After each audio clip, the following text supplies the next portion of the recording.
Hi friends, hope you all are hale and hearty. Friends, आज हम आपके सामने एक बहुत ही वंडरफुल होम्योपैथिक मेडिसिन लेकर हाजिर हुए हैं जिसका हमारे रेस्पिरेटरी सिस्टम के अलावा सर्कुलेटरी सिस्टम, रीनल सिस्टम एवं कई और ऑर्गन्स पर भी इफेक्टिव रोल होता है और यह मेडिसिन है एस्पिडोस्पर्मा क्यूबरैचो। तो फ्रेंड्स, आज हम आपको बताएंगे कि यह यूजफुल मेडिसिन क्या है, इसकी प्रॉपर्टीज के लिए कौन से केमिकल्स रिस्पॉन्सिबल होते हैं, इस मेडिसिन के पेशेंट्स की पर्सनैलिटी कैसी होती है और ह्यूमन बॉडी के किन किन सिस्टम्स पर इसका सिग्निफिकेंट रोल होता है और किस तरह से होता है। साथ ही इस होम्योपैथिक मेडिसिन के यूसेजेस और डोसेजेस के बारे में भी डिस्कस करेंगे।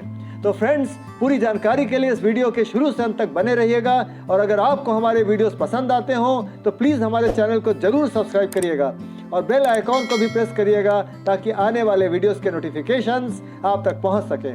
तो आइए शुरू करते हैं।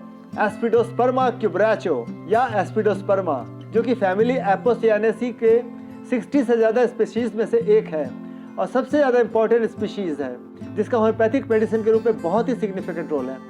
एस्पिडोस्पर्मा फ्लावरिंग प्लांट्स का ही एक जीनस है। एस्पिडोस्पर्मा मेडिसिन इसी प्लांट के पार्ट से ही डिराइव करके बनता है। एस्पिडोस्पर्मा में प्रेजेंट बहुत ही यूजफुल एल्कलॉइड्स, जिसमें स्पेशली टर्पेनॉइड इंडोल एल्कलॉइड्स होते हैं, जिनकी वजह से एस्पिडोस्पर्मा ह्यूमन बॉडी में वेरियस यूजफुल एक्टिविटीज को प्रोवाइड करता है। यह medicine asthma, cardiac problems, bronchitis आदि के मामले में एक बेहतरीन लंग टॉनिक या फेफड़ों के टॉनिक का काम करती है और न केवल लंग्स बल्कि हार्ट की प्रॉब्लम्स में भी इसका वाइटल रोल रहता है और एक चमत्कारी मेडिसिन की तरह से ये काम करता है। डॉक्टर हेल ने इसे डिजिटलिस ऑफ लंग्स कहा है, मतलब जैसे डिजिटलिस नामक दवा हार्ट को स्ट्रेंथन करता है और हार्ट की प्रॉब्लम्स को दूर करता है, हार्ट पैल्पिटेशन को रेगुलेट करता है, उसी तरह लंग्स के किसी भी तरह की एबनॉर्मेलिटीज़ या असामान्यता डेवलप हो जाने पर एस्पिडोस्पर्मा लंग्स की मसल्स को स्ट्रेंथन करके साथ ही साथ इसकी रेस्पिरेटरी कैपेसिटी को भी इम्प्रूव करता है। यह हमारे शरीर में स्थित ब्रेन के पिछले पार्ट में मेडुला और पॉन्स नामक ऑर्गन्स होते हैं जिनसे शरीर का रेस्पिरेटरी सिस्टम कंट्रोल होता है, उन्हें भी एक्टिवेट करता है, जिससे लंग्स और हार्ट की फंक्शनिंग इंप्रूव हो जाती है। तो फ्रेंड्स, अब अगर इस मेडिसिन के पेशेंट्स के पर्सनालिटी की बात करें तो इसके पेशेंट्स में breathlessness, shortness of breath, dry cough रहना, पर एक्सपेक्टोरेशन में प्रॉब्लम होना, जरा सी मेहनत करते थक जाना, एस्थमा पेशेंट जैसे सिम्टम्स अपीयर होना, कमजोरी महसूस होना आदि मार्क्ड सिम्टम्स होते हैं। डॉक्टर बोरिक के अनुसार want of breath during exertion इस मेडिसिन का गाइडिंग सिम्टम होता है। फ्रेंड्स, यह एक वंडरफुल होम्योपैथिक मेडिसिन है जिसके मदर टिंचर पोटेंसी या क्यू पोटेंसी का यूज सबसे एप्रोप्रिएट माना गया है। यह शरीर के ब्लड में ऑक्सीजन की मात्रा को रेगुलेट करता है और कार्बन डाइऑक्साइड के लेवल को मिनिमाइज करता है। स्मोकिंग या एयर पॉल्यूशन या धुएं आदि से लंग्स और इसके सेल्स मतलब एल्वियोलाई में टार नामक काला सब्सटेंस जमा हो जाता है, जिससे लंग्स की इलास्टिसिटी खत्म हो जाती है या कम हो जाती है और जिसकी वजह से एल्वियोलाई के बीच प्योर एयर के लिए स्पेस कम हो जाता है और ब्रोंकाइटिस भी डेवलप हो जाता है, जिससे हेवीनेस इन चेस्ट और ब्रीदिंग प्रॉब्लम हो जाती है। पर एस्पिडोस्पर्मा क्यू के रेगुलर यूज से जल्द इंप्रूवमेंट दिखाई देता है। यह मेडिसिन लंग्स और एल्वियोलाई के इन्फ्लेमेशन को भी रिड्यूस करके धीरे धीरे क्योर कर देता है। यह लंग्स और एल्वियोलाई में डिपॉजिट टार के साथ लंग्स में अकर्ड कार्बोनिक एसिड को भी डाइल्यूट करके फ्लश आउट कर देता है, शरीर से बाहर कर देता है। दोस्तों, एस्पिडोस्पर्मा एस्थमा, वीजिंग मतलब सांस लेते समय सीटी जैसी आवाज़ आना, सांस फूलना और कार्डियक एस्थमा में बहुत अच्छा काम करता है। कार्डियक एस्थमा के पेशेंट का जरा सा चलने पर या मेहनत करती सांस फूलने लगता है और इसीलिए लंबी लंबी सांस लेनी और छोड़नी पड़ती है, मतलब ब्रीदिंग रेट नॉर्मल से ज़्यादा हो जाती है और लंग्स की मसल्स मतलब इंटरकोस्टल मसल्स को ज़्यादा काम करना पड़ता है, जिससे ब्रीदिंग रेट बढ़ जाता है। जैसे मछलियों को पानी के अंदर रेस्पिरेशन के लिए जब गिल्स का सहारा लेना पड़ता है तो ब्रीदिंग रेट लंग्स के थ्रू रेस्पिरेशन रेट के मुकाबले ज़्यादा बढ़ जाता है। पर एस्पिडोस्पर्मा क्यू या एस्पिडोस्पर्मा मदर टिंचर लंग्स और एल्वियोलाई से किसी भी तरह के ऑब्स्ट्रक्शन को हटाकर परसेंटेज ऑफ ऑक्सीजन लेवल को बढ़ाने में हेल्प करके CO2 मतलब कार्बन डाइऑक्साइड लेवल को मिनिमाइज कर देता है। यह विंड पाइप में आए हुए किसी भी तरह के ऑब्स्ट्रक्शन को भी डिसॉल्व कर देता है। साथ ही हार्ट की कार्डियक मसल्स को भी स्ट्रेंथन करके ब्लड के प्रॉपर फ्लो को रेगुलेट करता है। साथ ही ब्लड में ऑक्सीजन का लेवल भी इंप्रूव करता है। पल्मोनरी फाइब्रोसिस होने पर पेशेंट के लंग्स, सेल्स और ब्रोंक्यूल्स के डैमेज होने के कारण ये स्कार्ड हो जाते हैं, मतलब से दाग दाग पड़ जाते हैं, जिसमें कॉम्प्लिकेशंस हो जाने पर पल्मोनरी हाइपरटेंशन और रेस्पिरेटरी फेलोर तक हो सकता है। मतलब इंसान की मौत तक हो सकती है। पर एस्पिडोस्पर्मा के रेगुलर यूज करने से यह ब्रोंकियोल्स और लंग्स की ऑक्सीजन रिटेंशन कैपेसिटी को बढ़ाते हुए, मतलब ऑक्सीजन को रोकने की क्षमता को बढ़ाते हुए ब्रीदिंग कैपेसिटी को भी इम्प्रूव कर देता है। तो फ्रेंड्स, एस्पिडोस्पर्मा मदर टिंचर का नेक्स्ट इंपॉर्टेंट रोल ILD या इंटरस्टिशियल लंग डिजीज में भी होता है। ILD एक्चुअली एस्बेस्टस, बालू या सिलिका या माइनिंग वर्क्स, मतलब खदान में काम करने से जो मतलब एक्सपोजर होता है या उनके लंबे समय तक एक्सपोजर से होता है, या फिर कभी कभी ऑटो इम्यून डिजीज की वजह से भी होता है, जिसमें एस्पिडोस्पर्मा मदर टिंचर के साथ साइलिशिया 30 या 200 पोटेंसी में देने पर शीघ्र ही लाभ मिलता है और शॉर्टनेस या वांट ऑफ ब्रेथ को दूर करके ब्रीदिंग कैपेसिटी को ये इम्प्रूव कर देता है।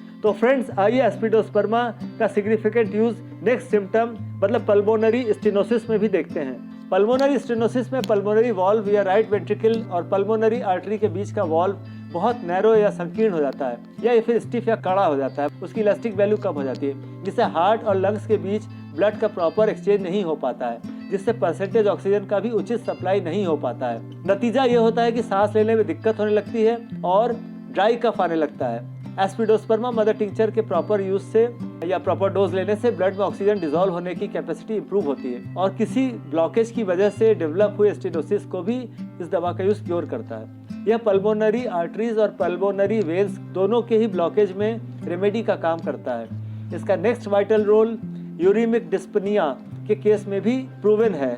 जब किडनी फेल्योर होने पर पेशेंट को डायलिसिस करवाया जाता है तब बॉडी में यूरिया का लेवल बढ़ जाता है और एस्थमा जैसी प्रॉब्लम अराइज होने के कारण सांस लेने की तकलीफ शुरू हो जाती है। तो फ्रेंड्स, एस्पिडोस्पर्मा मदर टिंचर की अगली खूबी पल्मोनरी थ्रोम्बोसिस के रेमेडी में भी देखी जाती है। इस रोग में पेशेंट के पल्मोनरी आर्टरी या पल्मोनरी वेन में खून का क्लॉट जमा हो जाता है, जिससे वांट ऑफ ब्रेथ के सिम्टम्स उत्पन्न होने लगते हैं। ऐसे में यह मेडिसिन क्लॉट्स को डिसॉल्व करने में वाइटल रोल प्ले करता है और ब्रीदिंग कैपेसिटी को भी इम्प्रूव करता है। हाइपोक्सिया में, जिसमें कि शरीर में ऑक्सीजन की मात्रा कम हो जाती है, इस रोग में या इसके सिम्टम्स में भी एस्पिडोस्पर्मा का वंडरफुल रोल देखा गया है। तो दोस्तों, वायरल इन्फेक्शन के कारण या पैंडेमिक की वजह से हुए वायरल इन्फेक्शन से यदि पेशेंट के लंग्स में किसी तरह की प्रॉब्लम आती है, शरीर में ऑक्सीजन की कमी हो जाती है, तो उसमें भी एस्पिडोस्पर्मा मदर टिंचर का बहुत ही बढ़िया और सिग्निफिकेंट रोल होता है।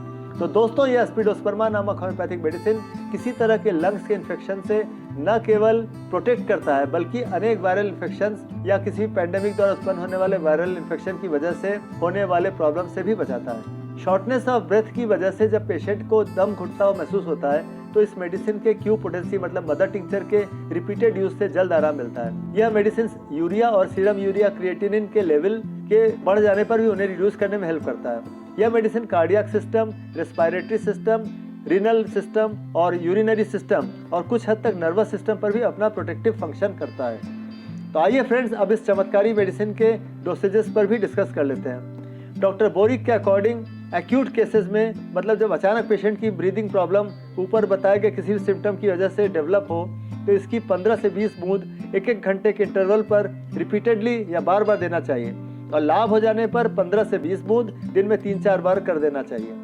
क्रॉनिक केसेस में, मतलब असाध्य रोगों के केसेस में 15 से 20 बूंद दिन में 3-4 बार लगातार देना चाहिए, मतलब रेगुलरली देना चाहिए और कम से कम 1 से 2 माह तक देना चाहिए।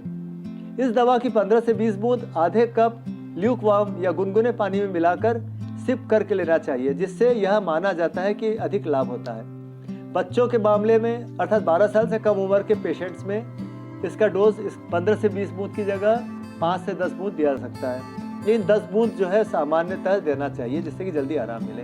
अर्थात बच्चों के केस में 10 बूंद आधे कप पानी में मिलाकर दिन में 3-4 बार देना चाहिए और एक्यूट केस में 1-1 घंटे से 5 से 10 बूंद देना चाहिए या कम से कम 10 बूंद देना चाहिए।